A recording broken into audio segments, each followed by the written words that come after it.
अल्हम्दुलिल्लाह।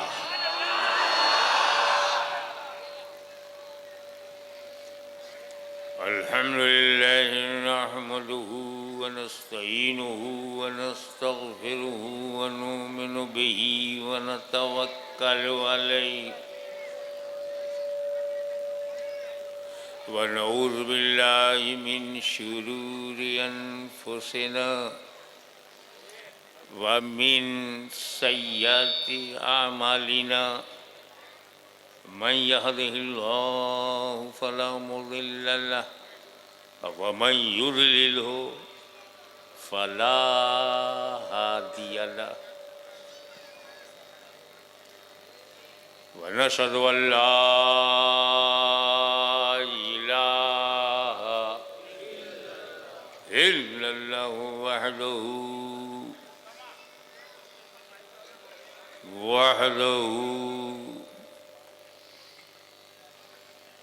वहदहु ला शरीक लहु व नशहदु अन्न सय्यिदना व मौलाना व हबीबना व शफीअना व तबीब क़ुलूबिना व शिफाअ सुदूरना व गौसना व मुईनना व कुतुबना व फरीदना व निज़ामना व सिराजना व ग़िलाना व अशरफना व नूरा आइनना व मुख्तारना मुहम्मदन अब्दुहु व रसूलुहु सल्लल्लाहु ताला अलैहि व अला आलिहि व सहाबिहि अजमईन। इन्नल्लाह व मलाइकतहु युसल्लूना अलन नबी या अय्युहल्लज़ीना आमनू सल्लू अलैहि व सल्लिमू तस्लीमा। अल्लाहुम्मा सल्लि अला सय्यिदिना मौलाना मुहम्मदिन व अला आलि सय्यिदिना मौलाना मुहम्मदिन व बारिक वसल्लिम कमा तुहिब्बु व तुर्ज़ा बि अन तुसल्ली अलैहि सलातन व सलामन अलैका या रसूलल्लाह।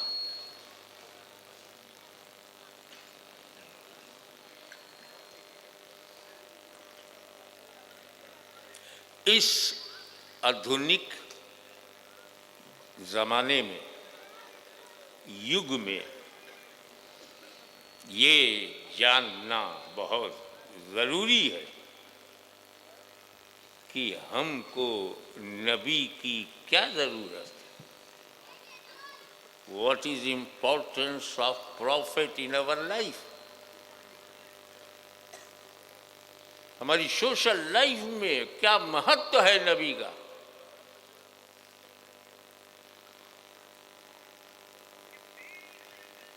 और नबी क्या बताने आया,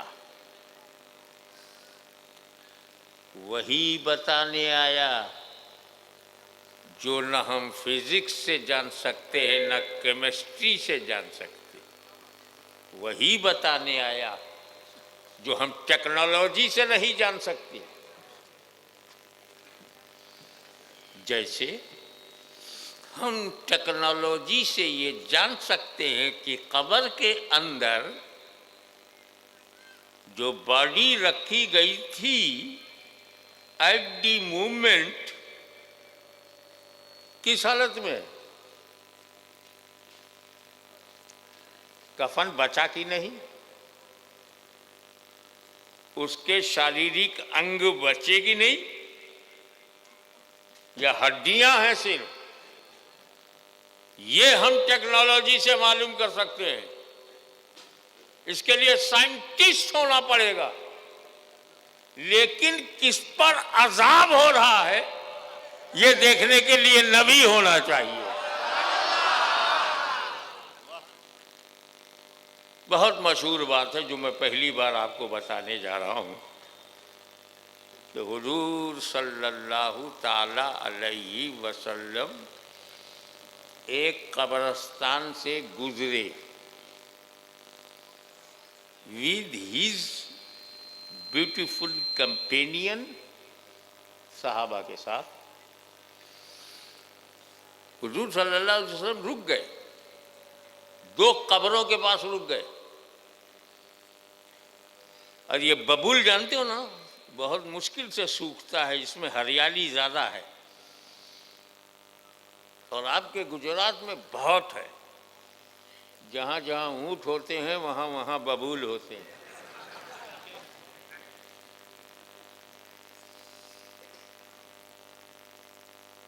सरकार ने ताज़ा ताज़ा नरम नरम हरी हरी ग्रीन एक टहनी तोड़ा, एक ब्रांच तोड़ा, उसके 2 टुकड़े किए और एक इस कब्र पे गाड़ दिया, दूसरी दूसरे कब्र पर। सहाबे कराम पर अल्लाह की रहमत हो, चुप रहते तो भेद न खुलता। पूछा, या रसूल अल्लाह, मामला क्या है? बोले, इन दोनों पे अजाब हो रहा है और बहुत छोटी सी बात पर हो रहा है।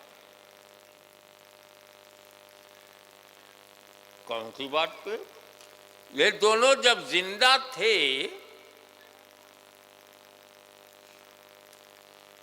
तो इसमें एक ऐसा है जो पेशाब करते वक्त उसकी छींटों से बचता नहीं था, केयरलेस, बर्तन पड़े तो वो गीबत करता था, बैक बाइटिंग।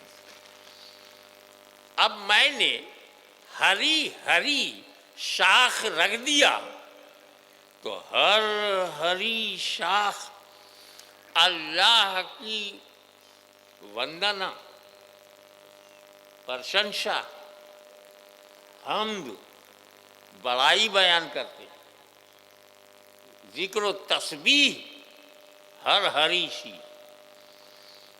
तो जब तक ये हरी रहेगी जिक्र तस्बीह होगा, और इससे ये जो नीचे कब्र में लेटे हैं इन्हें फायदा पहुंचेगा। इसीलिए कब्रों पर कोई सूखा सूखा नहीं डालता। वहां सरकार को बबूल मिल गया, बबूल डाल दिया, हम गरीबों को फूल मिल गया, फूल डाल दिया।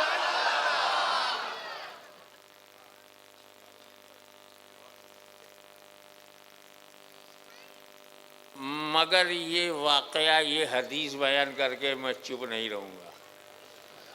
मैं भी इसी कली युग की पैदावार हूँ। मैं तो तर्क संगत बात करो। आओ मैं बताऊं हैरत की बात। तुम 50 मर्तबा कब्र से गुजरे हो, क्या किसी मौलवी मुफ्ती को आभास हुआ कि कब्र में अजाब हो रहा है या रहमत बरस रही है? जो बड़े बड़े मौलवी कब्रों से गुजर गए, कब्र का हाल नहीं मालूम। मेरा नबी अचानक गुजर गया तो सारा हाल मालूम। जब बरज़ख, मरने के बाद जो दुनिया है उसे बरज़ख कहते हैं, अनसीन, अदृश्य। जब अदृश्य दुनिया मेरे नबी की दृष्टि से बाहर रही तो ये धरती उनकी नॉलेज से कैसे बाहर होगी? और गहराई में उतरो। पहली हैरत की बात यह है कि अजाब हो रहा है, नबी ने देख लिया। कश्फे कुबूर से भी यह हो सकता है।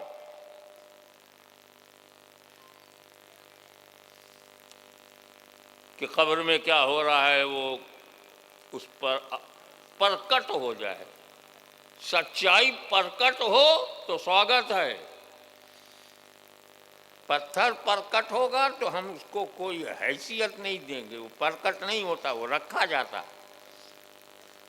सच्चाई प्रकट हो जाए, जाहिर हो जाए।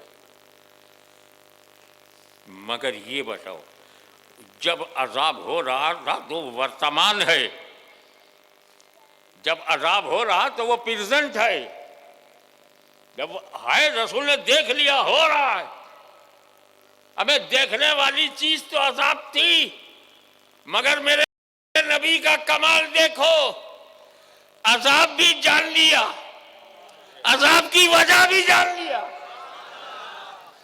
वजह तो तब थी जब जिंदा था, पेशाब से नहीं बचता था जब जिंदा था। वजह भी जान लिया तो अजाब देखना गैब, उसके एजाले की सूरत जानना गैब, और जब जिंदा था तब क्या करता था बताना गैब। ये छोटे छोटे गुनाह जब नबी की आंखों से ओझल नहीं होते। Please keep my words, my these sentences, my youngsters, my young boys, keep in the soft corner of your mind कि जब मेरे नबी की आंखों से छोटे छोटे गुनाह नहीं छुपते तो उन मौलवियों के मोटे मोटे गुनाह कैसे छुपाएंगे।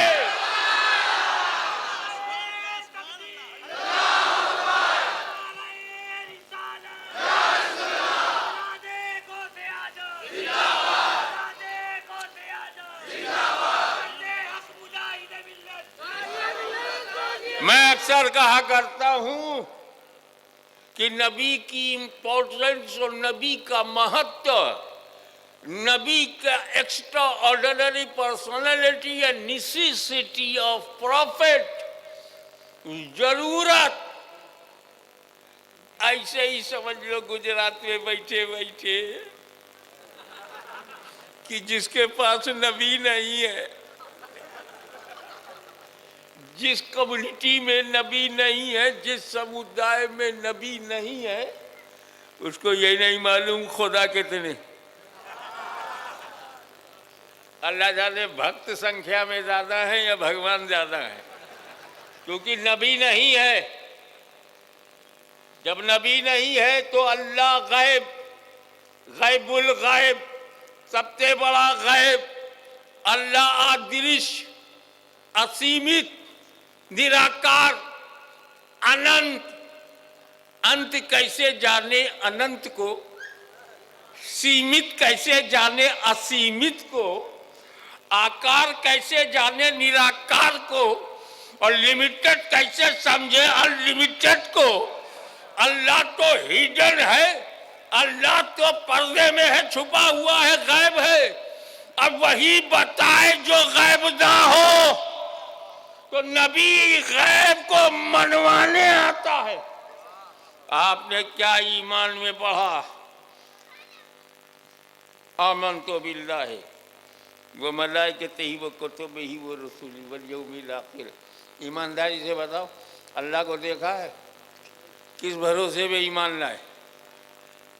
आमन तो बिल्लाह, वो मलाइका फरिश्तों को देखा है, वो रसूली रसूलों को देखा है, मलाइका रसूल, वो कुतुबिही किताबें देखी अल्लाह की, यौमिल आखिर यौम आखिर देखा है?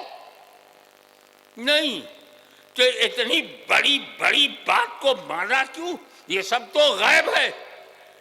कहा तेरे लिए गैब हो, मगर हमारे नबी आलिम गैब हैं, उन्होंने गैब की बातें बताई। एक और, मैं तो दुनिया के पांचों सातों महाद्वीप में गया हूँ, बड़े बड़े 5, अमेरिका महाद्वीप, यूरोप, अफ्रीका महाद्वीप, एशिया महाद्वीप, ऑस्ट्रेलिया महाद्वीप, और मैं तो वो अमेरिका के लॉस एंजलिस से कोने में है ना, और दुनिया के दूसरे कोने ऑस्ट्रेलिया और न्यूजीलैंड के बाद है फिजी, दोनों जगह गया हूँ।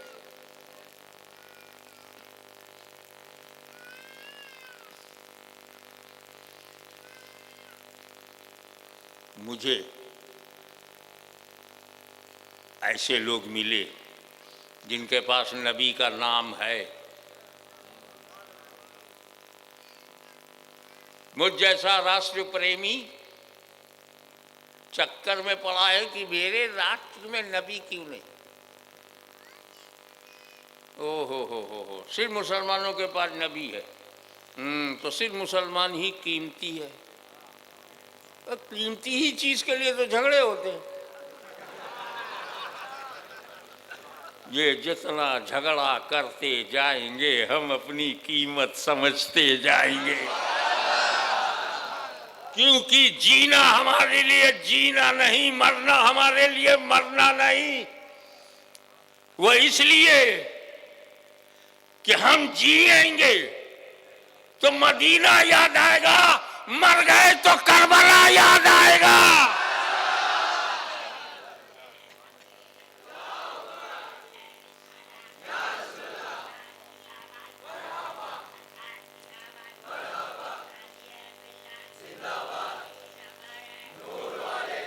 थोड़ा सा और बढ़ा देते तो और रेस्ट मिल जाता है। तुम्हारा जो शेर है बुढ़ा हो गया, लेकिन शेर बुढ़ा भी हो धमक रहती है।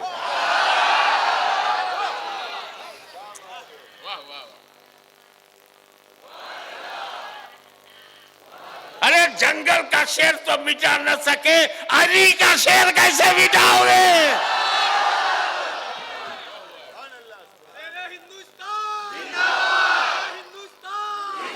और आगे बढ़िए, थोड़ा सा एकेडमिक है, कुछ अपनी ज्ञान और विज्ञान के अपनी समझ को, अपनी मानसिकता के स्तर को थोड़ा ऊपर लाओ।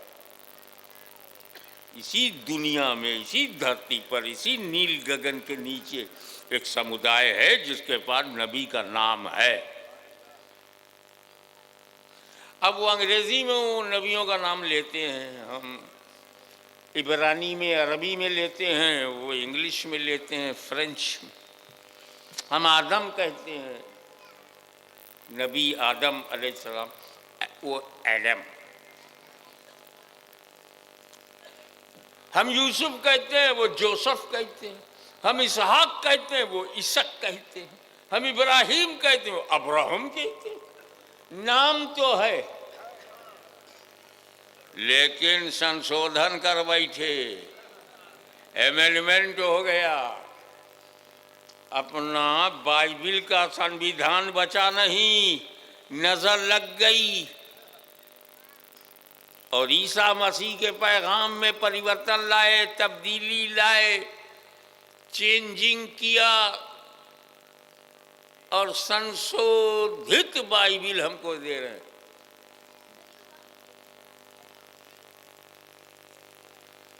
यही हाल तौरेत का है, उसमें भी तहरीफ हो गई, उसमें भी परिवर्तन कर दिया गया, घटा दिया, बढ़ा दिया।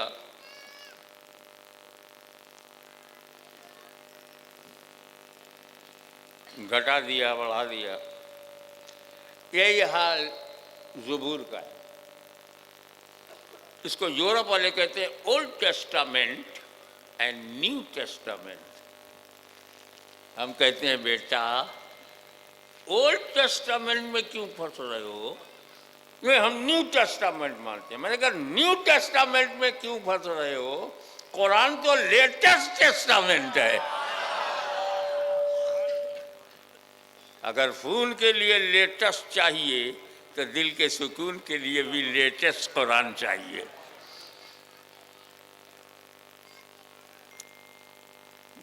नाम नबियों का है, पैगाम बदल गया। मानते हैं मूसा अलैहिस्सलाम को, उनके पैगाम को नहीं माना, दाऊद के पैगाम को नहीं माना, ईसा मसीह के पैगाम को नहीं माना, मगर एक गुजरात के मुसलमानों, सजदे शुक्र अदा करो, अल्लाह की हम्द बजा लाओ। पूरी दुनिया में मुसलमान अकेला है, नबी का नाम भी मौजूद, नबी का पैगाम भी मौजूद, मैसेंजर भी मौजूद, मैसेज भी मौजूद।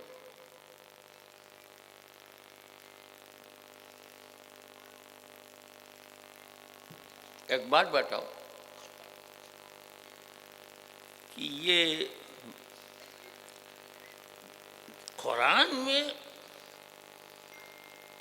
जुमला, कलमा, लफ्ज, शब्द, बड़ी बात है यार, एक नुक्ता नहीं बदल पाए, जेर जबर पेश नहीं बदल पाए। हालांकि तौरेत अल्लाह का कलाम है, हम ईमान ना है आमन तो बिल्लाहि व मलाइकतिही व कुतुबिही, तौरेत पर ईमान। कौन सी तौरेत? जो मूसा के हाथ में है। ईमान लाए हम इंजील पर जो ईसा के हाथ में है, वो सब संशोधित, एमेंडेड, और 400 बरस में इंजील। ईसा अलैहिस्सलाम आसमान पर गए, 300-400 साल में चर्च स्टेट वालों ने बदल लिया। 400-500 साल में इंजील बदल गई, 2-3 साल में तौरेत, और 1400 साल गुजर गया, कुरान का एक शब्द कोई बदल ना सका। चाहे कल का यजीद हो या आज का पलीद हो, कुरान नहीं बदलेगा। कुरान नहीं बदलेगा। वजह क्या है? पहली वजह ये है, और बहुत सच्ची वजह है, absolutely correct, without any doubt, I trust in Allah and Quran under the protection of Allah, under the protection of Allah. पहली वजह तो यही सबसे भारी वजह, तो कुरान की हिफाजत को अल्लाह ने अपने जिम्मे करम में ले लिया। I will protect. अब जब खालिक ही बचाए तो मखलूक कैसे मिटाए? सबसे बड़ी वजह। और दूसरी वजह, मौलाना गुलाम सैयद साहब, एक दिन बैठे बैठे मेरे मन में आया, और वो आत्मा की आवाज़ थी, आत्मा की बात थी, मन की बात नहीं थी। मन बड़ा चंचल है, पता नहीं कब क्या कर बोले, मगर आत्मा बहुत शुद्ध है। वो अपने परम आत्मा से भी आत्मा का संबंध है। ये रूहानियत है, ये अध्यात्म है, स्पिरिचुअलिटी है, शुद्ध आत्मा है। मन तो बड़ा पापी है, सब भर में बना ली मस्जिद को ईमा की हरारत वालों ने। मन अपना पुराना पापी है, पुराना पापी है, समझो। मन अपना पुराना पापी है।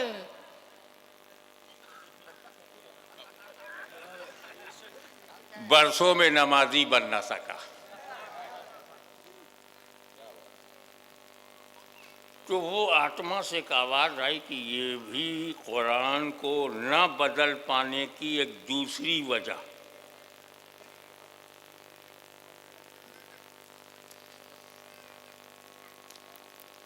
जल्दी से बता दूं।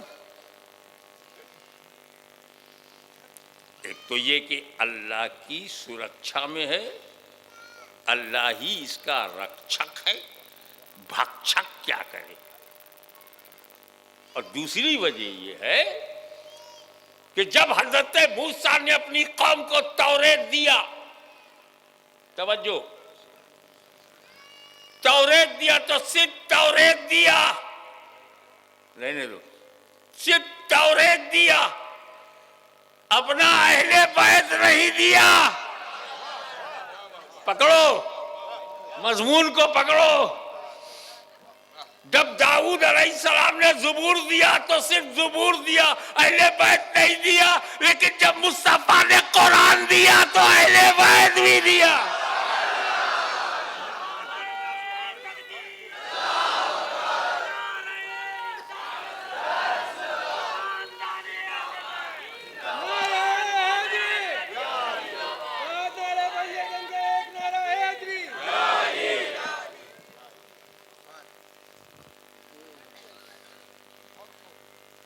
कुरान का साथी अहले बैत को बनाया। एक इतिहास साक्ष्य, ऐतिहासिक साक्ष्य, हिस्टोरिकल फैक्ट आपको बताओ। जब नबी को इस्लाम फैलाना हुआ, नबी को इस्लाम का प्रचार हो, प्रसार हो, इस्लाम का शांति संदेश दुनिया में फैले, आतंकवादियों के आतंक से मानवता को बचाया जाए, कट्टरपंथियों की कट्टरता से समाज की रक्षा की जाए, संकीर्ण विचारधारा के लोगों में व्यापकता पैदा किया जाए और पशु रूपी मानव को फिर से मानव बनाया जाए और एक स्वच्छ सुंदर समाज का निर्माण हो।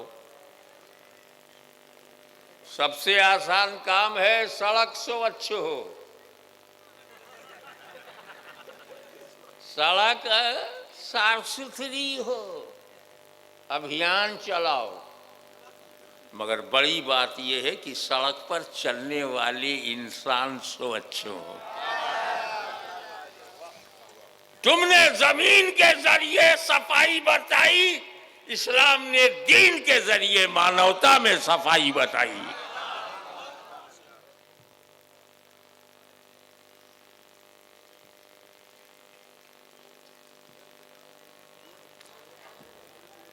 तो साथी वही है जो साथ ना छोड़े। अब चलो जरा अपने परिवार में गौर करें। परिवार में कोई साथी है?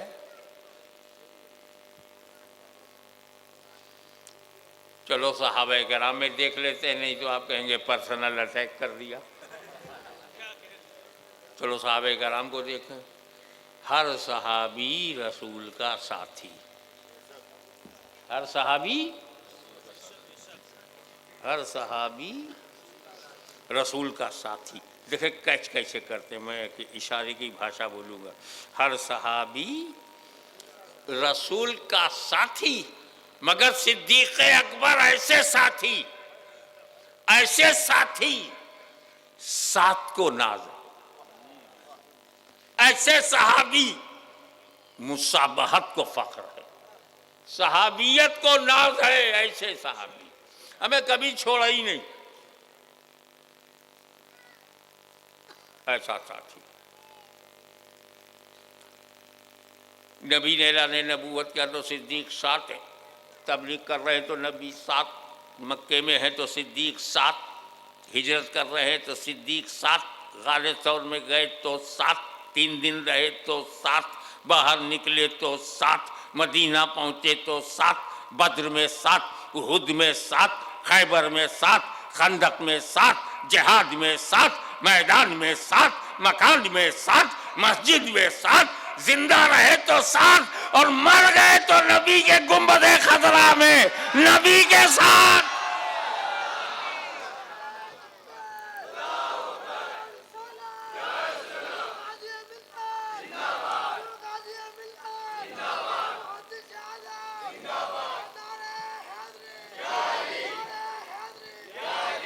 लेकिन सहाबा को नबी ने कुरान का साथी नहीं बनाया।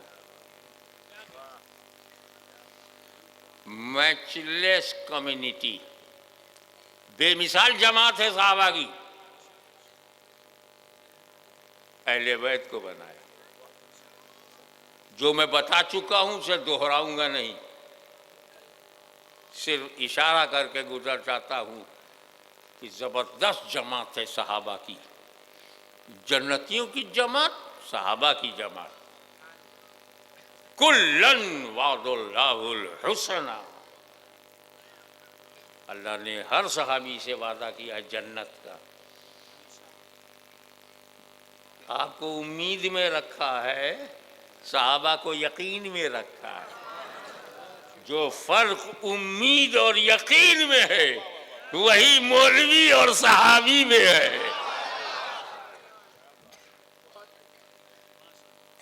सहाबी की तरह तो बने नहीं, वहाबी की तरह बन गए। जुमला आया बोल दिया, वरना ये मेरा मिजाज नहीं है। काफिया बन रहा था, बना दिया। मैं चाहता हूं कि आप इल्मी अंदाज से इस बात को लें।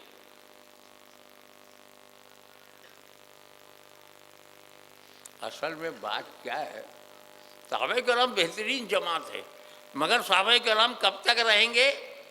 जब तक नबी रहेंगे। नबी की निगाहों से सहाबी बनता है। क्या मतलब? नबी को माथे की आंखों से देखने वाला हो और ईमान के साथ दुनिया से गया हो, वो सहाबी है। तो सहाबी बनने के लिए नबी को देखना ज़रूरी है। और नबी जानते हैं जब मैं दुनिया में नहीं रहूँगा तो देखेगा कौन? और जब नबी का देखना बंद हो जाएगा तो सहाबी बनना बंद।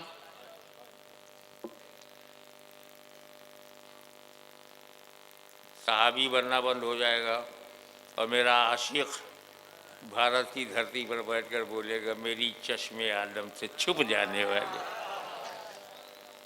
पर्दे में रहूंगा, कोई मुझे देखेगा नहीं, तो सहाबी बनेगा नहीं। तो जितने देख चुके हैं, सहाबी बन चुके हैं, वो घटना शुरू, बनना बंद। 50 साल में आधे सहाबा खत्म, 100 साल में 99% खत्म, मिसाल के तौर पर कह रहा हूँ। और 200 साल के बाद 100% सहाबी धरती पे नहीं। तो अगर रसूल ने कुरान का साथी सहाबा को बनाया होता तो सहाबा 200 साल तक ही साथ रहते, फिर कुरान अकेला हो जाता। और रसूल ने नहीं चाहा कि कुरान कभी अकेला हो, इसलिए सहाबा के बजाय अहले बैत को साथी बनाया। न कुरान खत्म होगा न अहले बैत खत्म होंगे। इसीलिए गुजरात की धरती पर हाशमी ये गुड न्यूज सुनाता है कि जब तक फातिमा ज़हरा का खानदान रहेगा, भारत में मुसलमान रहेगा।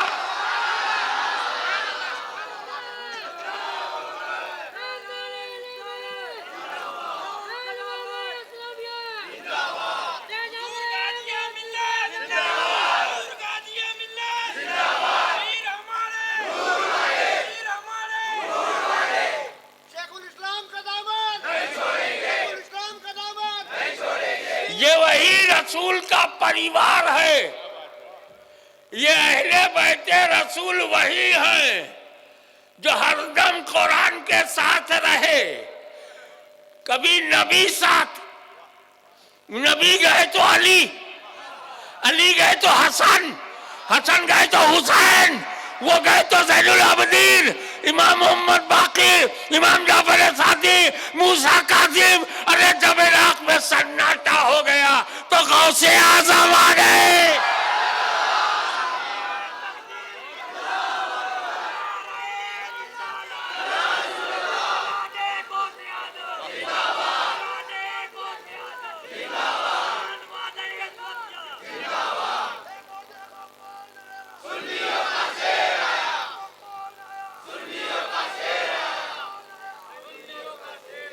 एक यूनिवर्सल ट्रूथ आपको बताता हूं,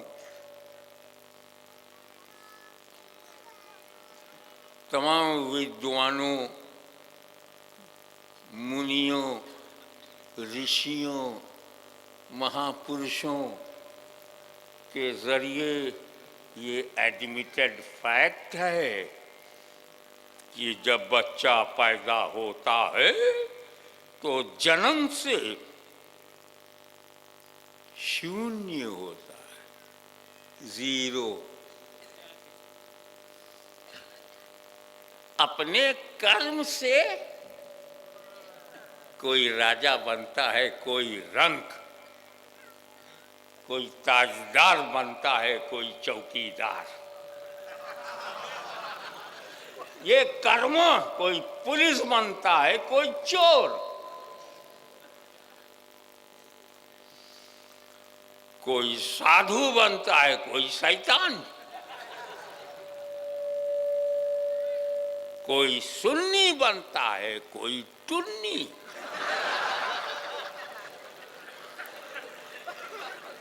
ये सुन्नियत की गलती नहीं है, वो जन्म से ही शून्य।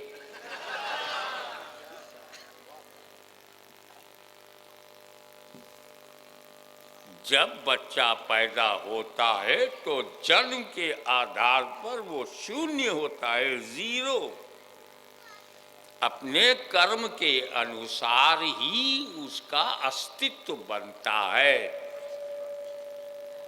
ऐसा ही कुछ लिखा है गीता में। ऐसा ही शास्त्रों में बयान किया गया है कि हर आदमी जब पैदा होता है तो जीरो, शून्य। हमारे बच्चे जो पैदा होते हैं शून्य। पढ़ेंगे तो आलिम बनेंगे, खेलेंगे तो क्रिकेटर बन सकते हैं, मुल्क की मोहब्बत, देश प्रेम होगा तो राष्ट्र प्रेमी बन जाएंगे। घोटाले पसंद होंगे तो ये माँ बाप की गलती नहीं है, वो तो जन्म से शून्य था, कर्म से बना।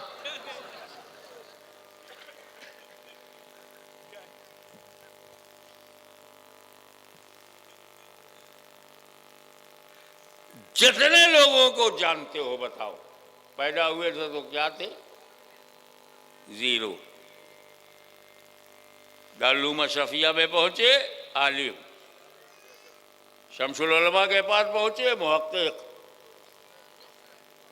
और फिर कुरान की तफसीर लिखा और कर्म से साबित हुआ कि वो शेखुल इस्लाम है। मौलवी मदनी से मौलाना मदनी, अल्लामा मदनी, अब तो इमाम मदनी। घर में अपने वाली से पढ़ा तो अहमद रजा,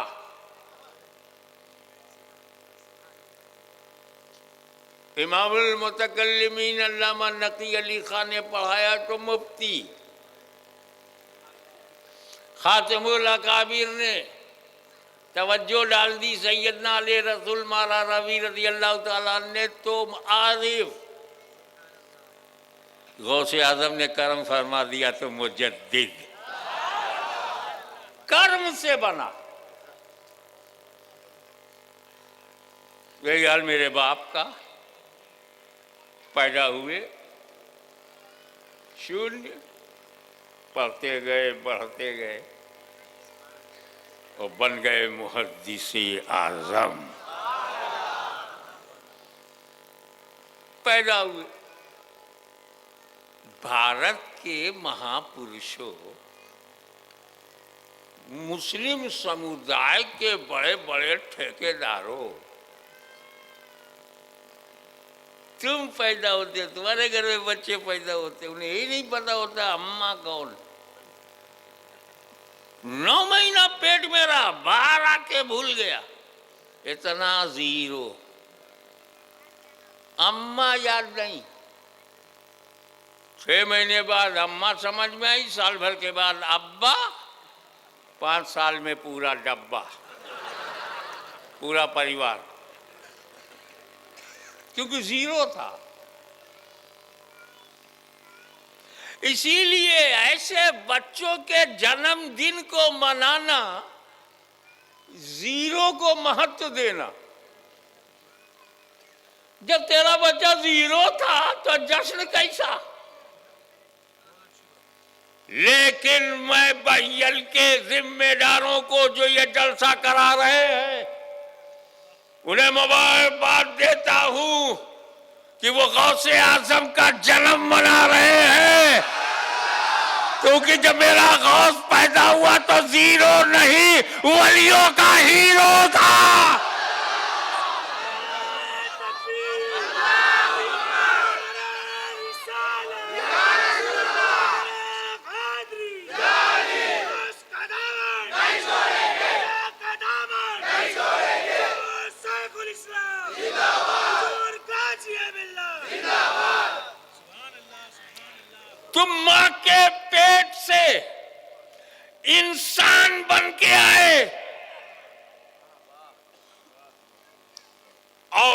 गौसे आजम पैदा हुए तो पूरी शरीयत लेके आए। जब बचपन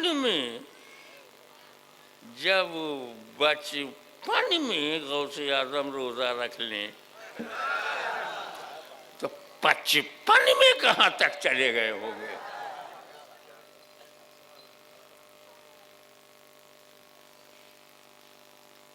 पैदा हुए,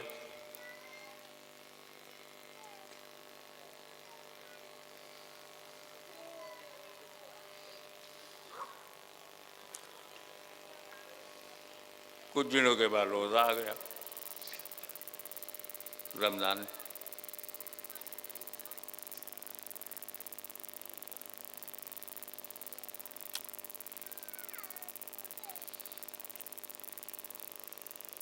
अब जब माँ दूध पिलाना चाहती है तो मुंह हटा लेते, काय भैया आवाज कम हो गई, आप मुझे टाइम बता दीजिए। किसी ने तार खींच लिया। वो कैसा यार जो खींच ले हमारा तार, वारे चौकीदार। हजरत मुस्कुराकर जब आप रिलैक्स हो गए, आइए concentrate your mind. I would like to invite kind attention of my youngsters. Please concentrate your mind.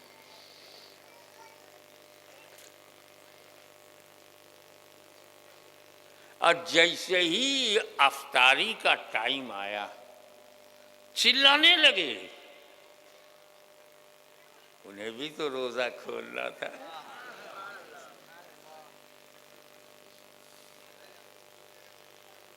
अम्मा चाहे जैसी हो, अपनी औलाद के लिए माँ का जवाब नहीं।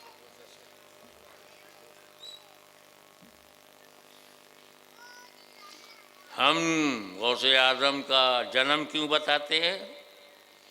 ताकि अपने जन्म को भी याद रखो। दुनिया में सबसे बड़ी नेमत जानते हो क्या है? पैदा होना। मेरे बड़े भाई पैदा ना होते तो शेखुल इस्लाम कौन होता? मेरा बाप पैदा ना होता तो मुहद्दिस आज़म कौन होता? आला हजरत पैदा ना होते तो मुजद्दिद आज़म कौन होता? अब्दुल कादिर जिलानी पैदा ना होते तो गौसे आज़म कौन होता? पैदा होने के बाद ही तो सब बना है। तो पैदा होना, आपका जन्म लेना,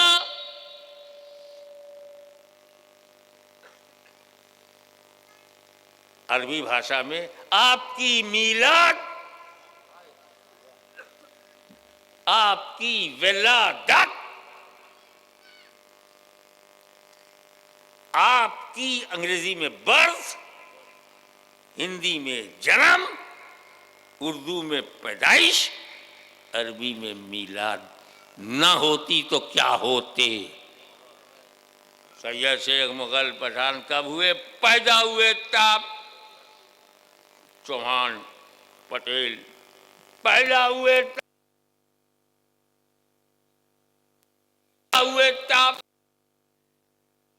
सबसे बड़ी कोई नेमत है?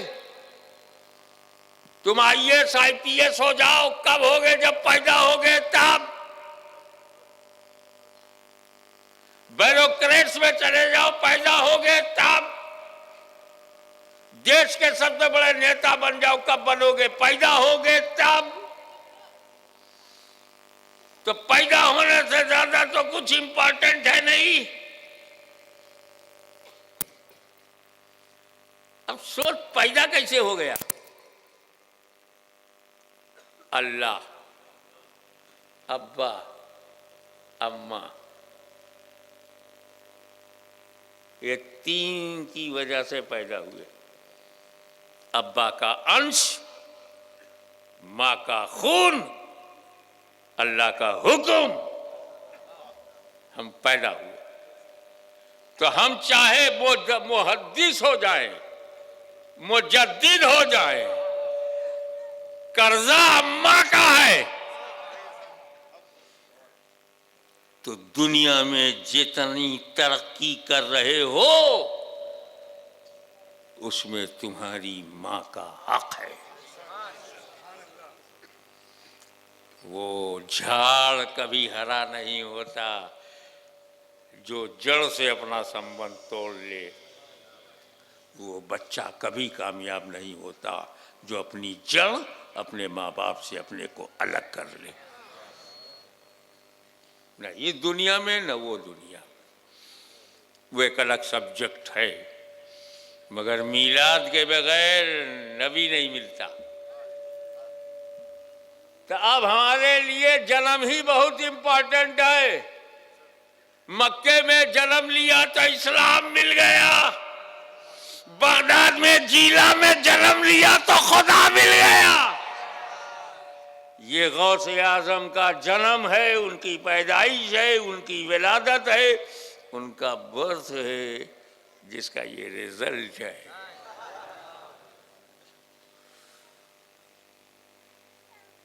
अम्मा बेचैन हो गई, दूध पिलाने लगी, मुतमईन हो गए, अफ्तारी हो गई।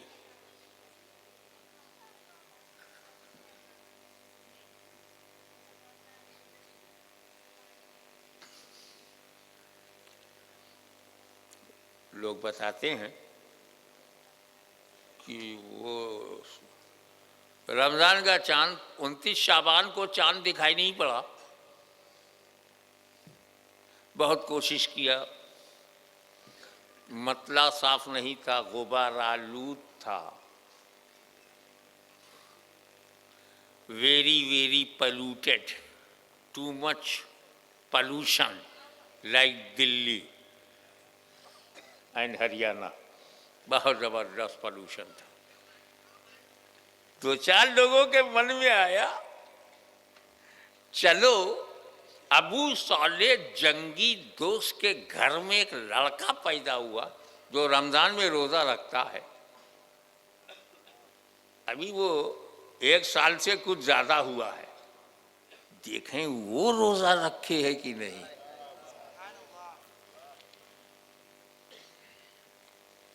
उनकी मां ने बताया औरतों को, अब्दुल कादिर को मैं बहुत पिला रही हूं, बहुत पिला रही हूं, पीते नहीं है दूध को। ये सबूते शरई तो नहीं है, लेकिन अंतरात्मा में बात आ ही गई, कुछ न कुछ है। अल्लाह का पैदाइशी वली नहीं पी रहा है, कुछ खा नहीं रहा है, कुछ पी नहीं रहा। अल्लाह की शान।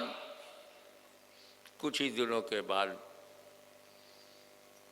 कुछ ही घंटों के बाद खबर आई, चांद देख लिया, शरई गवाही आ गई, मुफ्ती ने ऐलान कर दिया कल से रोजा।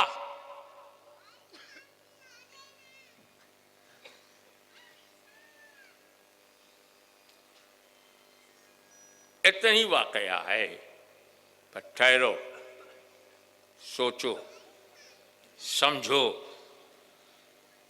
ये कोई रोजा रखने वाली उम्र है? न कुरान ने रोजे को फर्ज किया है, न रसूल ने रोजे को फर्ज किया है, न शरीयत ने फर्ज किया। भी रखता काहे को?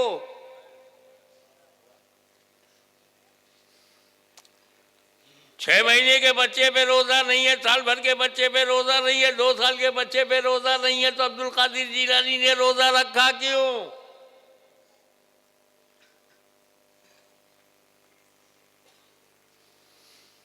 हम लोग कहानियों पर विश्वास नहीं करते जब तक तर्क संगत ना हो। Must be logical, psychological, natural, universal.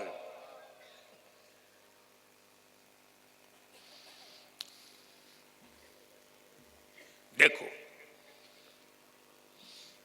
Gujarat में जितने बच्चे पैदा होते हैं, हमारे उत्तर प्रदेश में जितने बच्चे पैदा होते हैं, कश्मीर से कन्याकुमारी तक जितने बच्चे पैदा होते हैं, पूरे एशिया में जितने बच्चे पैदा होते हैं, रशिया और यूक्रेन में जितने बच्चे पैदा होते हैं, ये सब मानव प्रकृति पर पैदा किए जाते हैं, पशु नहीं है, मानव गुण। हमारे अब्बा इंसान हैं, हमारी अम्मा भी इंसान है। अल्हम्दुलिल्लाह हम लोग जानवरों की औलाद नहीं है। इतने हल्के से सुनोगे तो मज़ा नहीं आएगा। हमारी अम्मा की 2 टांग है, डबल टांग वालों को हम अम्मा नहीं मानते, और जिसको अम्मा मानते हैं यार, हक है कि उसका दूध पियो। माँ का दूध पीते हो ना बापू? आपने माँ का दूध पिया ना? आप लोगों ने, आप में से किसी ने माँ का दूध बेचा?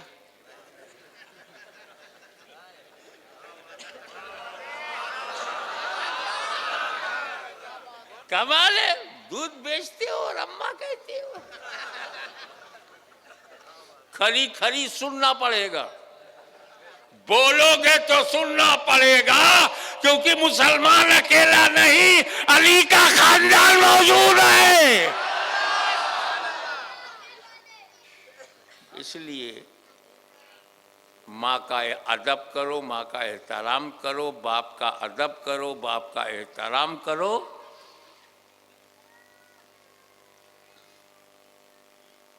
उन्हीं की वजह से जन्म हुआ। गौसे आजम ने अपने माँ बाप का अदब पूरी उम्र रखा।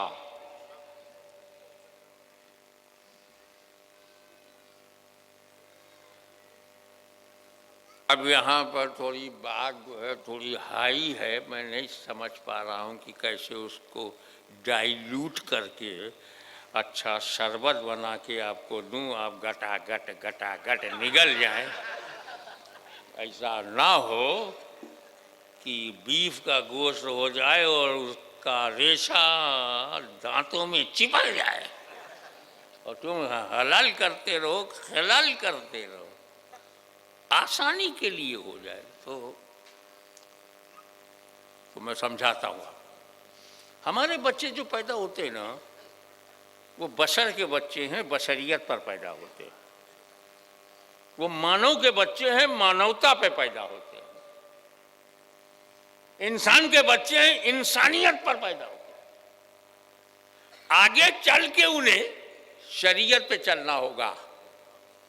अकिल बालिग हो जाएंगे तब शरीयत पर चलेंगे, पैदा होते ही नहीं, क्योंकि पैदा होते ही वो मानव हैं, मानवता पे चलेंगे। पैदा होते ही वो बशर हैं, बशरियत पर चलेंगे। पैदा होते ही आदमी हैं तो आदमियत पर चलेंगे, शरीयत पर बाद में। हमारे घर में बच्चे जो पैदा होते हैं वो फितरत बशरियत पर पैदा होते हैं। आगे शरीयत के मुताबिक चलना होगा। गौसे आजम फितरत शरीयत पर पैदा हुए, आगे चल के मसीहत पे चलना होगा।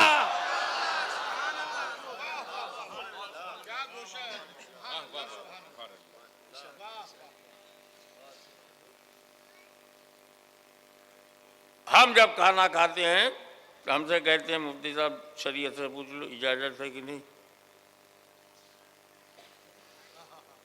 ये गोश्त खाएंगे कि नहीं। मैंने पूछा किसका है, बोले खिंजीर का है। क्या? बहुत बढ़िया जानवर का है। मगर झटके का है। मैंने कहा हम लोग झटके में बात नहीं करते, न झटका खाते हैं न झटका लगाते हैं। हम लोग बहुत शरीफ लोग हैं। सूफी संत कहीं झटका देता तो हम शरीयत से पूछते हैं। बिल्कुल नया माल आया था, कोका कोला, कोई नहीं बोला। हमने जेब टटोला, निकला 50 रुपया, खरीदा कोका कोला। मुफ्ती साहब क्या बोलते हो, शरीयत क्या कहती, क्या है कोका कोला?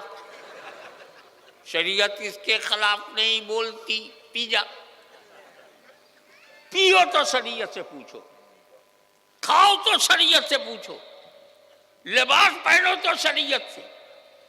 एक आम है, शरीयत पर चलते हैं, वही खाते हैं जो शरीयत ने खाने को कहा, वही पीते हैं जो शरीयत ने पीने को कहा, वही बोलते हैं जो शरीयत ने बोलने को कहा। एक आम है तुम हो जो शरीयत को देखकर अमल करते हैं। एक मेरा गौसे आजम है जो जिंदगी के उस मकाम की बुलंदी पे पहुंचकर बोलता है कि अब्दुल कादिर उस वक्त तक खाना नहीं खाता जब तक अल्लाह न कहे अब्दुल कादिर खाना खा लो।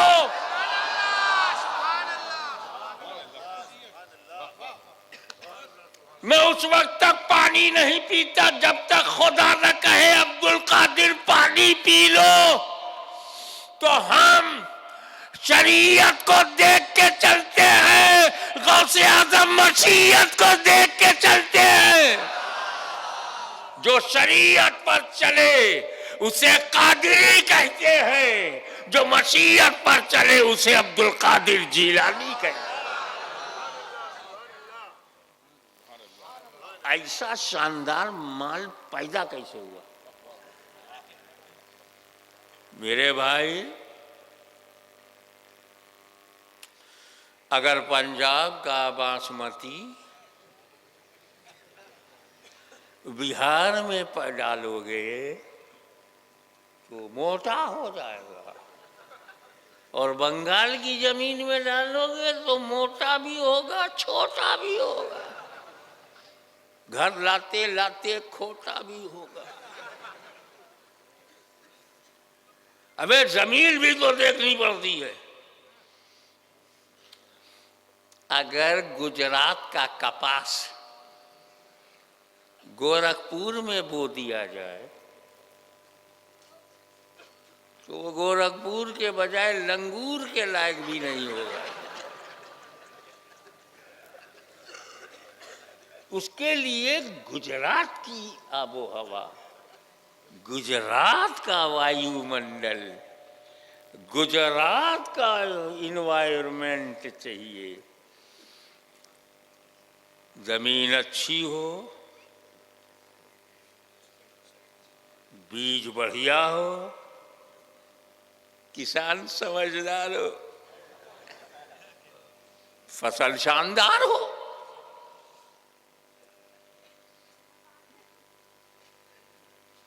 नौजवानों, अभी मैं तुम्हारी बात करूंगा।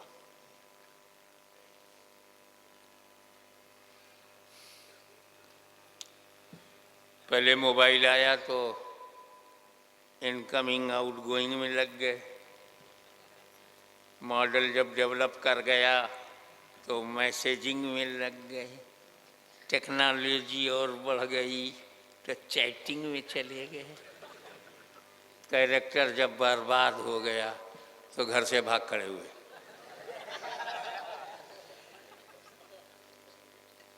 अब्बा अम्मा को बाद में पता चला कोई आसेब का असर है। नहीं, आसेब का असर नहीं, जेब का असर है। जेब में आई खून, मिट गया सुकून, बढ़ गया जुनून, तोड़ दिया कानून। तो भैया जब तू ऐसा है, तेरी असल जब ऐसी है तो नस्ल कैसी होगी? आओ मैं तुम्हें एक नौजवान की कहानी सुनाऊं। शहर से निकल के बाहर चले गए, घूमते फिरते मस्ती में। बहुत देर हो गई तो भूख लगी। अब इधर उधर देखा तो खाने के लिए कुछ नहीं, न डोसा, न समोसा, न खम्मर। ना चटनी। जंगल, नदी बह रही है, धीरे धीरे कुछ कह रही है। नदी बह रही है, धीरे धीरे कुछ कह रही है। जैसे उस नौजवान की नजर नदी पे पड़ी तो देखा एक फल, एप्पल, एप्पल लाल लाल, बड़ा बड़ा, तैरता हुआ इस पार आया, भूख मिटाने के लिए जंप मारा, सेब को लिया, धुला धुलाया मिला था।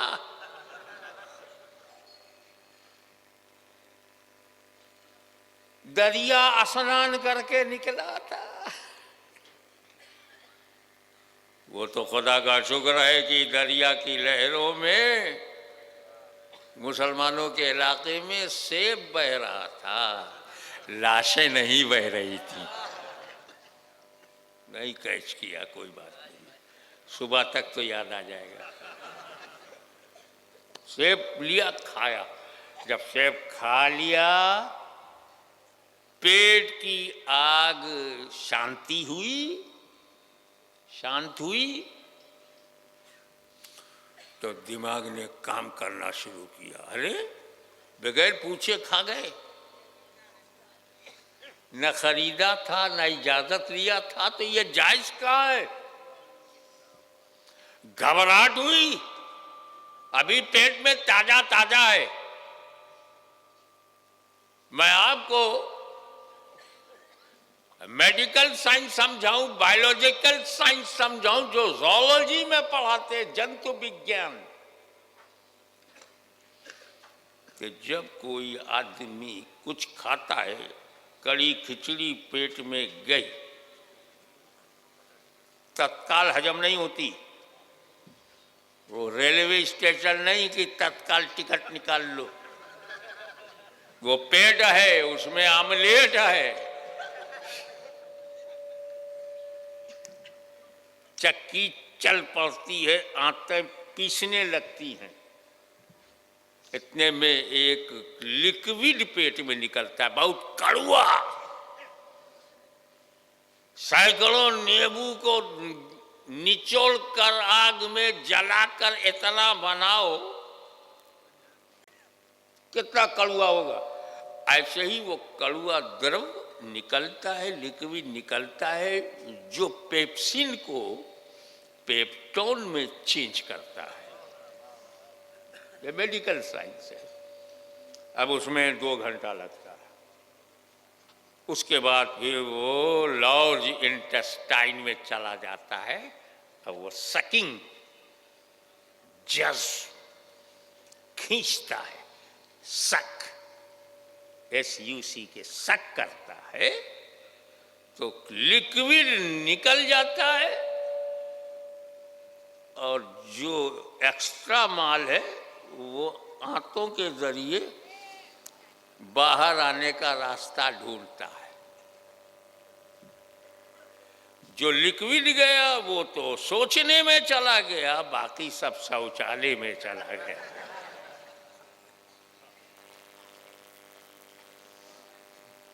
वो लिक्विड गुर्दे के पास पहुंची, किडनी ने उसे रिफॉर्म किया, प्यूरिफाई किया, और जो उसके अंदर माल है, प्रोटीन है, ताकत है, विटामिन है, वो लीवर को भेज दिया, और जो बढ़ गया था उसे यूरिनल में।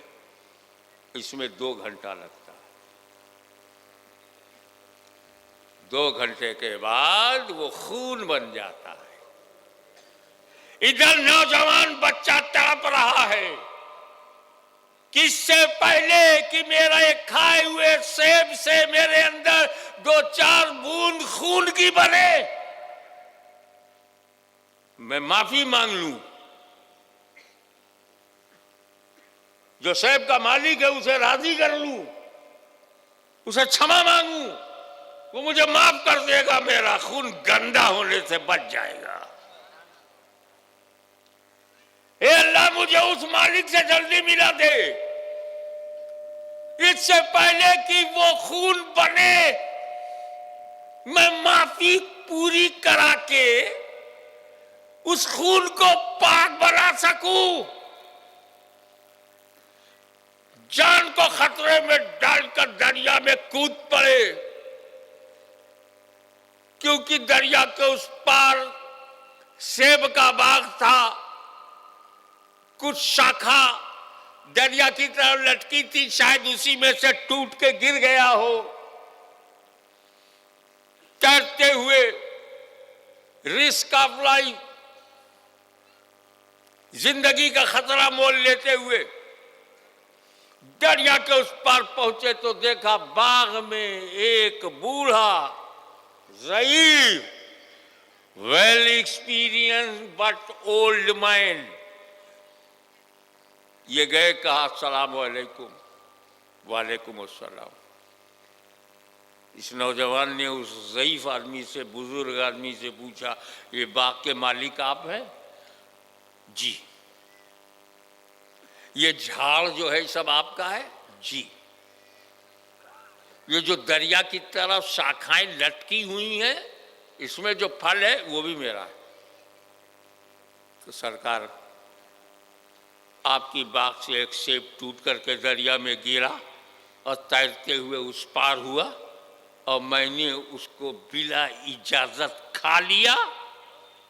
मुझे माफ कर दीजिए, मेरा रब मुझे माफ कर दे, इससे पहले कि वो गंदा खून बने, हराम से खून बने। सरकार माफ कर दीजिए, वो हलाल हो जाए। बूढ़े ने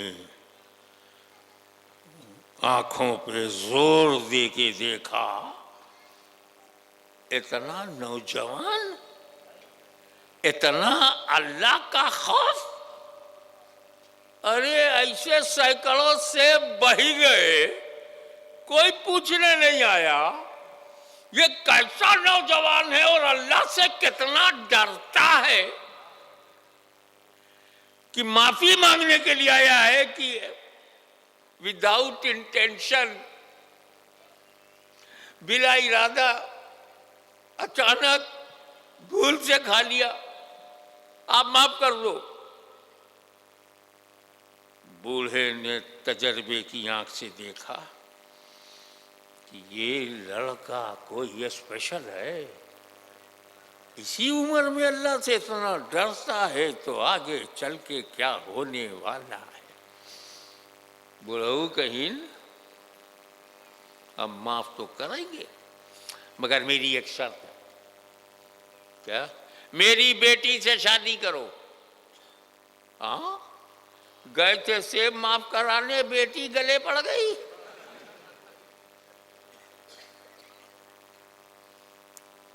हजरत, आप पहले माफ कर दीजिए, जो नौकरी कहिए करूंगा, जहां कहेंगे झाड़ू पोछा करूंगा, पर आप माफ कर दो।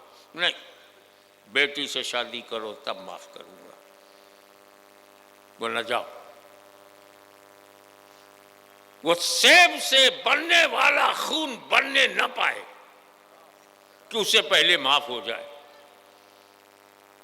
इस जोश में उस नौजवान ने कहा, ठीक है, मैं आपकी बेटी से शादी कर लूंगा, मगर आप माफ कर दीजिए। वो कहा, पहले सुन लो, बाद में कुछ कहना मत। क्या? मेरी बेटी अंधी है, उससे शादी करना होगा, ब्लाइंड है। और सुनो, लंगड़ी है, अंधी है, बहिरी है, लंगड़ी है, क्या खटाई पर बैठने वाली ये लंगड़ी है या गठरी है? चमकता हुआ चेहरा, वाकई 56 इंच का सीना। डायलॉग नहीं, सच्चाई।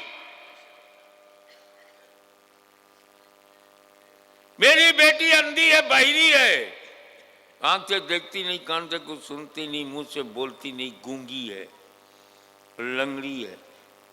तो क्या बेल्ट पर पड़ी रहती है? उसी से शादी करोगे तो माफ करूंगा। ठहरो, तुम सेहतमंद लड़की से शादी करने में शर्तें लगाते हो,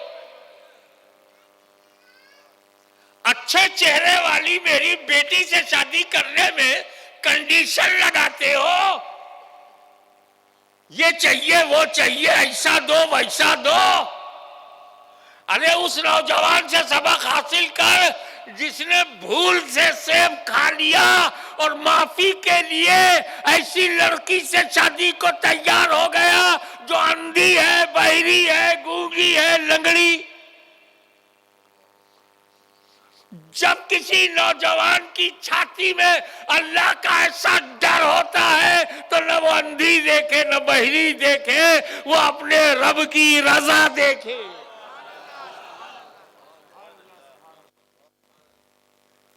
कहा मैं उससे आपकी ऐसी बेटी जो अंधी है, जो बहरी है, गूंगी है, लंगड़ी है, मैं शादी कर लूंगा, मगर अभी आप माफ करें, वो सेब जो मैंने खाया है वो खून न बनने पाए, मुझे माफ कर दो। ये खौफ खुदा, ये खशियत इलाही, ये फियर ऑफ अल्लाह, ये अपने मालिक का डर, ये शरीयत का एहतराम, ये कानून की पासदारी, ये मदीने वाले से वफादारी उस नौजवान में कूट कूट कर भरी थी। बोला ओके, मैं आपकी उस बेटी से शादी कर लूंगा, अब माफ कर दो। उनका जाओ, मैंने माफ किया, मेरा खुदा माफ करे, चल निकाह होगा। निकाह हो गया।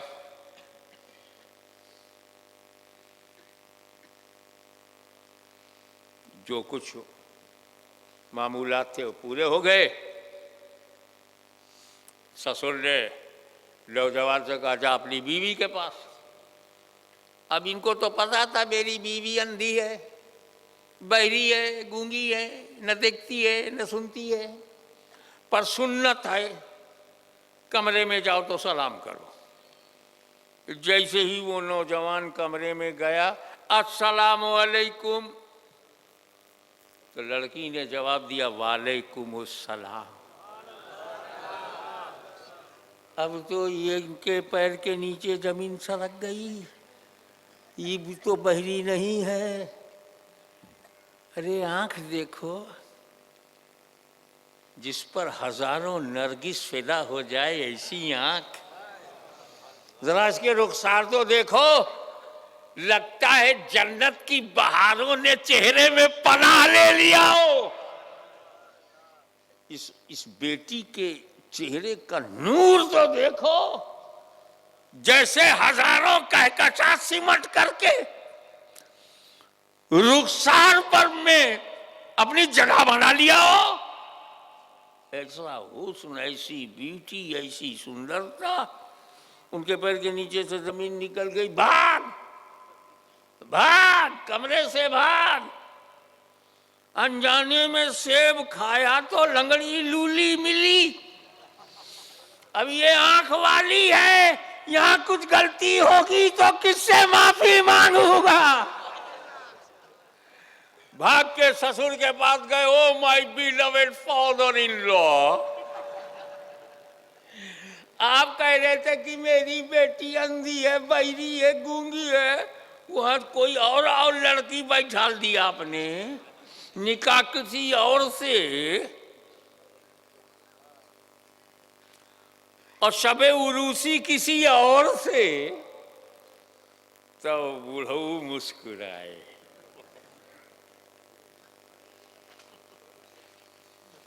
कहा बेटा इसी से तेरा निकाह हुआ, वही तेरी बीवी है। She is your wife, my daughter, your wife. सुन, मैंने अपनी बेटी को अंधी, बहिरी, गूंगी, लंगड़ी इसलिए कहा था कि पैदाइश से लेकर जवानी तक इसने हराम देखा ही नहीं। अंधी है, हराम सुना ही नहीं। बहरी है, हराम बोली नहीं। गूंगी है और हराम के लिए कदम उठाया नहीं, लंगड़ी है।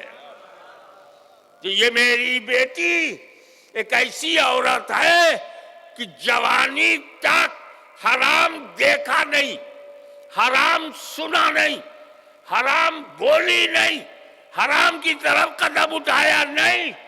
ऐसी पाक साफ पवित्र औरत है। तो गुजरात वालों, जब उस नौजवान जैसा अल्लाह से डरने वाला कि सेब को माफ कराने में अंधी लंगड़ी से शादी करने को तैयार, जब ऐसा डरने वाला मर्द और ऐसी पाक औरत जब इकट्ठा होते हैं, तब गौसे आजम का जन्म होता है।